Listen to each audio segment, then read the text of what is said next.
guys, BBI here. I want to stop and say thanks for tuning in and checking out whatever the video is about that's about ready to come up next. If you could take a minute and hit subscribe, I'd greatly appreciate it. And if you enjoy what you've seen here, make sure to hit the like button. We'd greatly appreciate your support. Anyhow, guys, all that aside, let's get on with the show.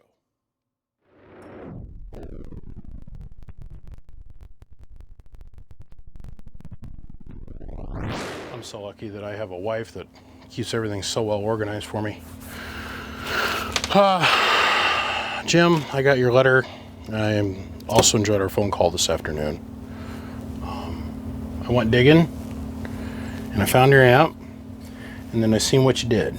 Now, what Jim told me is that you overdrove this thing just a little bit, and I thought, well, took a quick look at it, and I think he goes, well, it works really good in low, and really good in medium, but not high and not in max.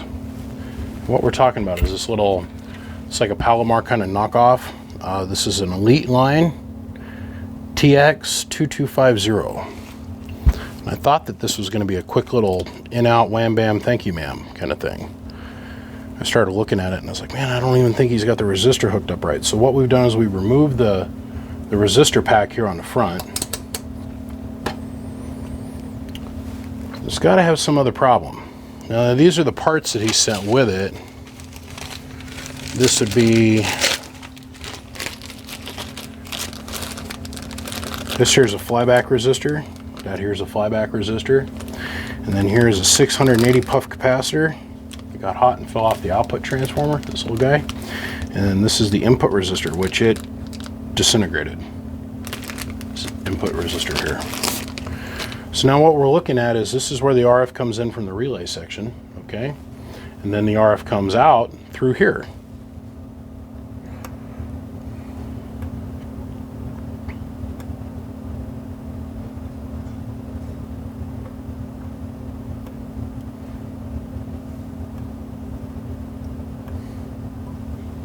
Okay, now the reason that that's interesting to me is that if the problem lied in the switch, and even though our testing here is showing that it's wide open, just letting everything go through it, the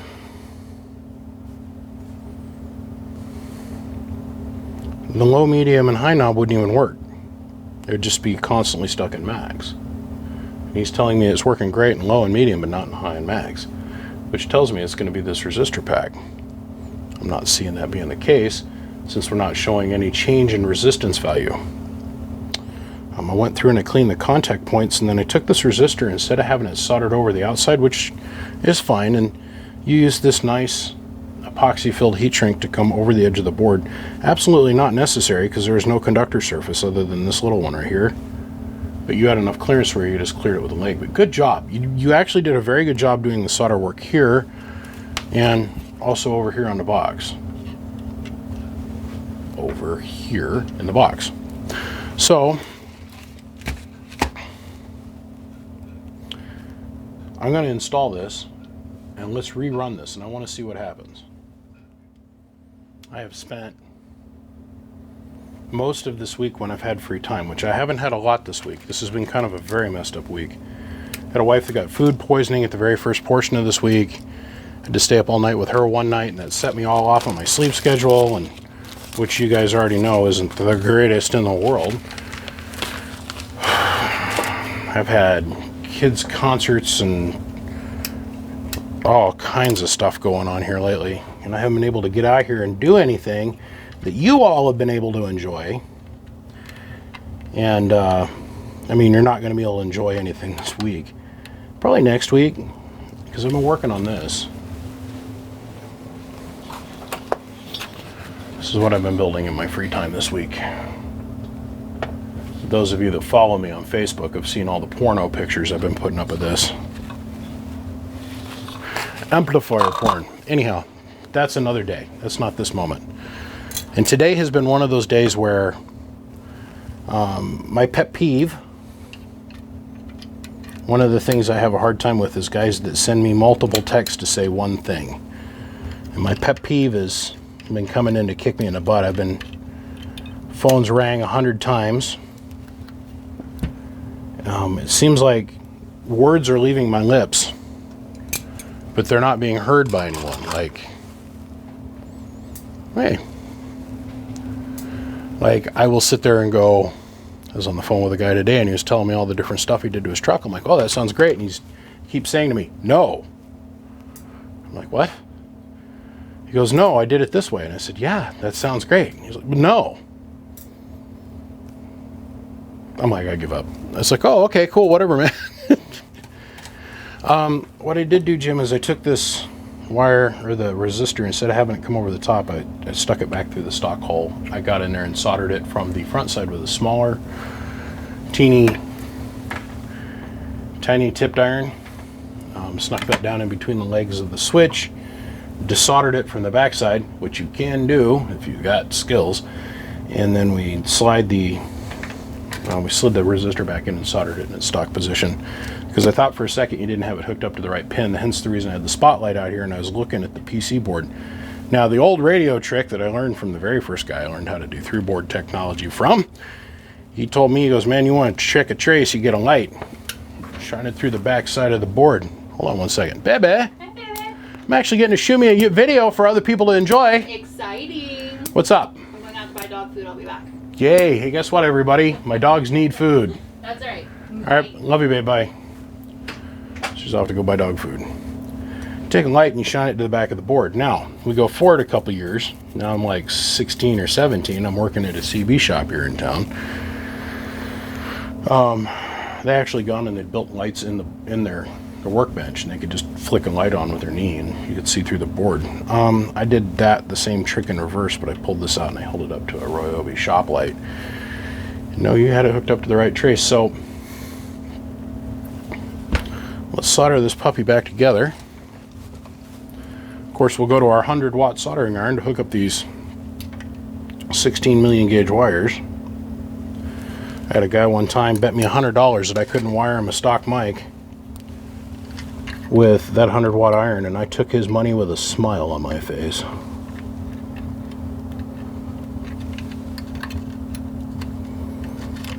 There you go. I need smaller finger extensions here. Do-do-do. Do-do.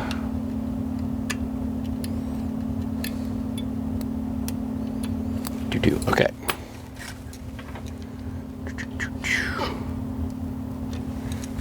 Just like that.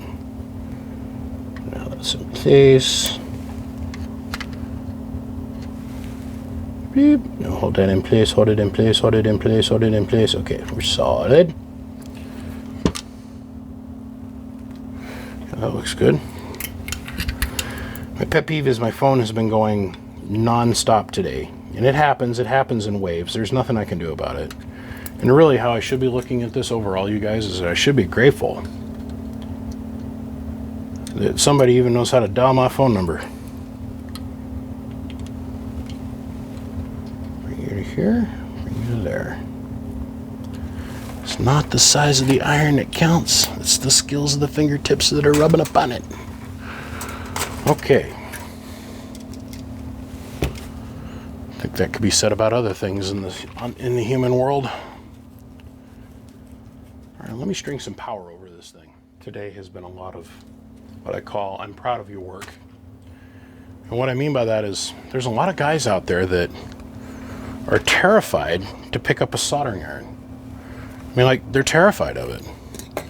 So I understand that. But there's the other kind of guy that wants to try and repair his own equipment. It's basic through board technology, guys. Most 99% of this stuff, at least what I work on out here. I have no less than 3 different people I'm trying to coach through working on their SB220s right now because I can't physically get around to doing it. And I feel horrible about that, but in the same breath, I will not take on any more work. I think I'll have a mental breakdown if I do take on any more work, that is. So I'm trying to coach these guys through. I got one guy who's changing out a Harbach kit, another guy who's grounding his grids, and then I got another guy that was trying to figure out how to make his metering circuit work again. 3 separate people, 3 separate parts of the country. It is what it is. But the text thing, God, my phone today. All right, let's see what we got for basic operations. Power on. We have preamp action. That's our AM and FM selection. Yay me. All right. So first off, let's see if we can talk through it. Hello. Oh yeah. Hello. Hello. Hello. Okay, low's working. Hello. Medium's working. Oh. High and max are working.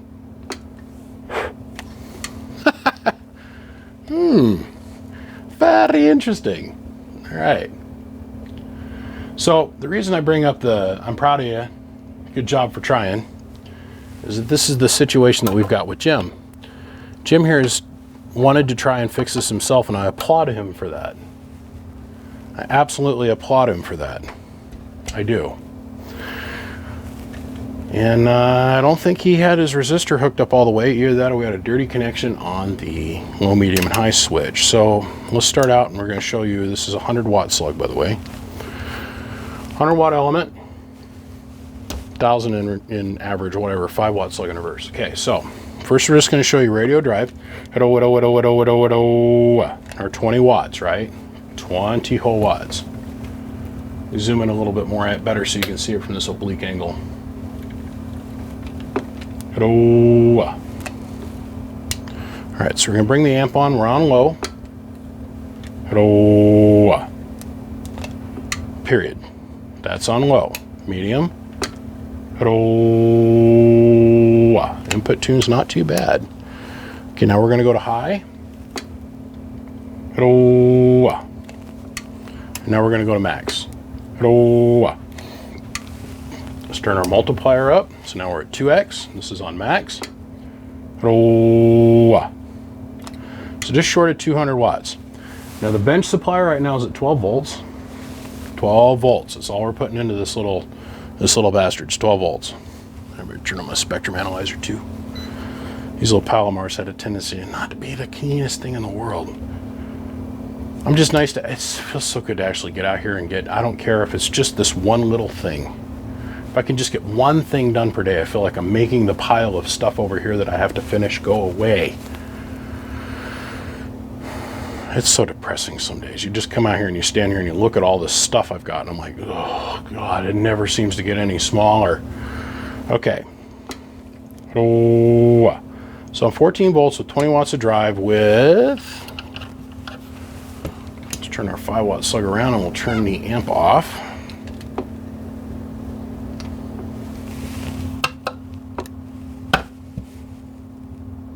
That's frighteningly bad.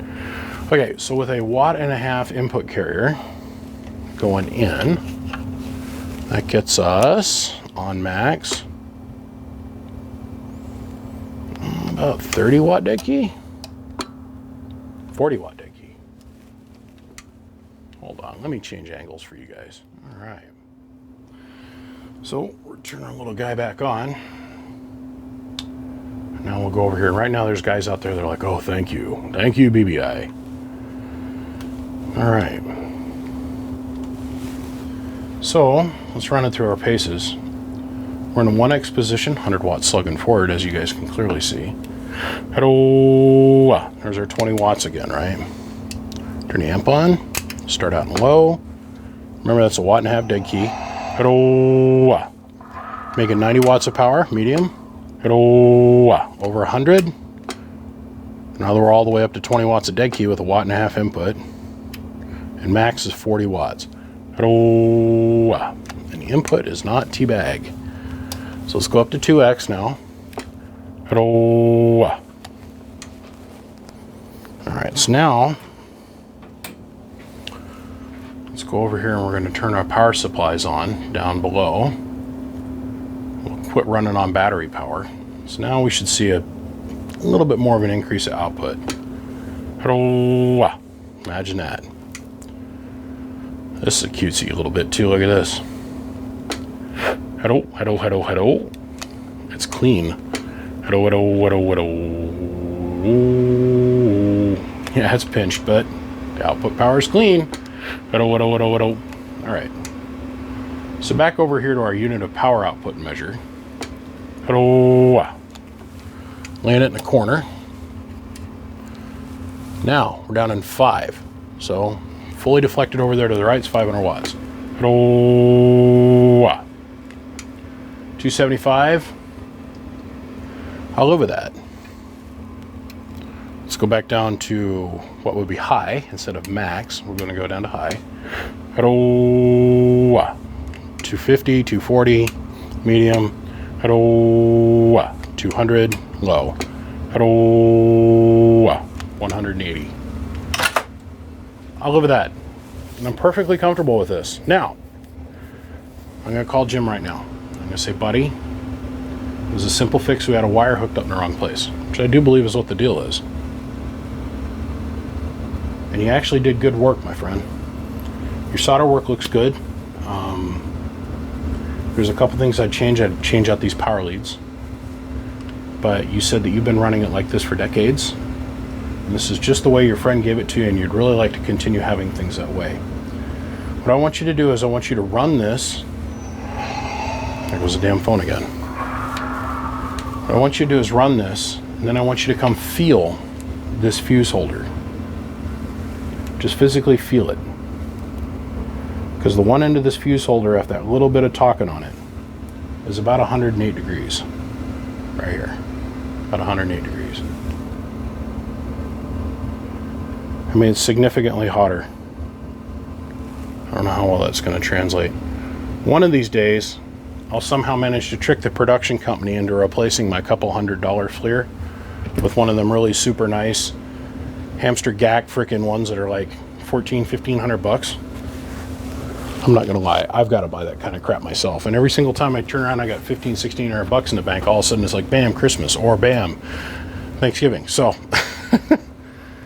or I got to put new tires on Mama's truck, or you know how it goes. Remember, if it's got tits, tires, transistors, or tubes, you're screwed. Just got off the phone with my buddy Jim. And you know what he let me do? He says, well, if you can make it any better, please do. So while I was on the phone with him, I fabbed him up a lid. You get the little BBI sticker, because yeah, I was in here. And all I did was solder in one resistor. And then I made you real power wires that are long enough to actually make it to a decent battery connection other than this thing. And I was really quite moved with the little story you told me about your your world trip and how you ended up. Oh my God. I'm excited about this too. You know what's in here? Let me show you what's in here. This is unobtainium. Please be good. Please be good.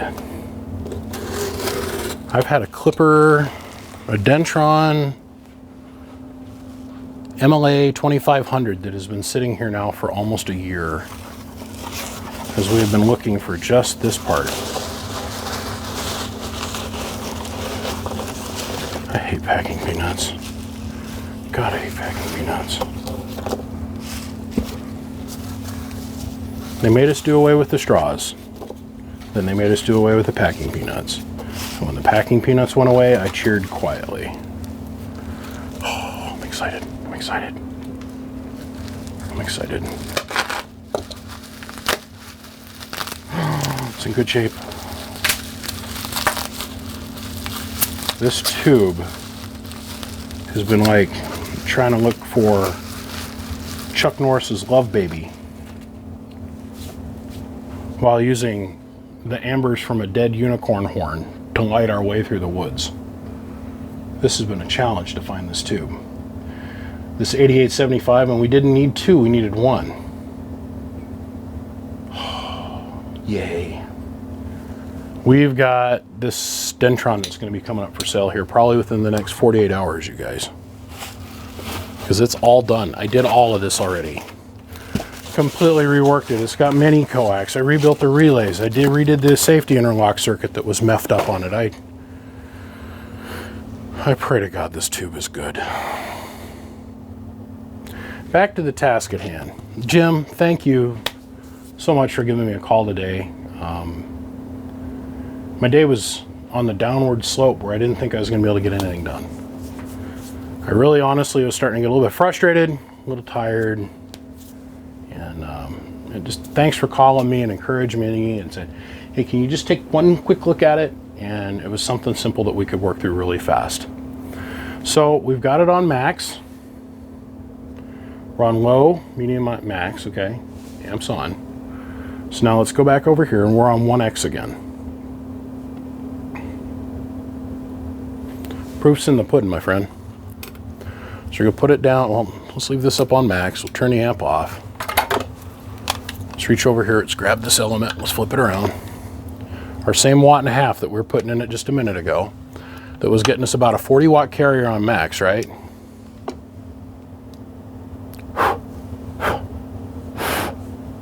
So we picked up 10 watts by changing out the power wire.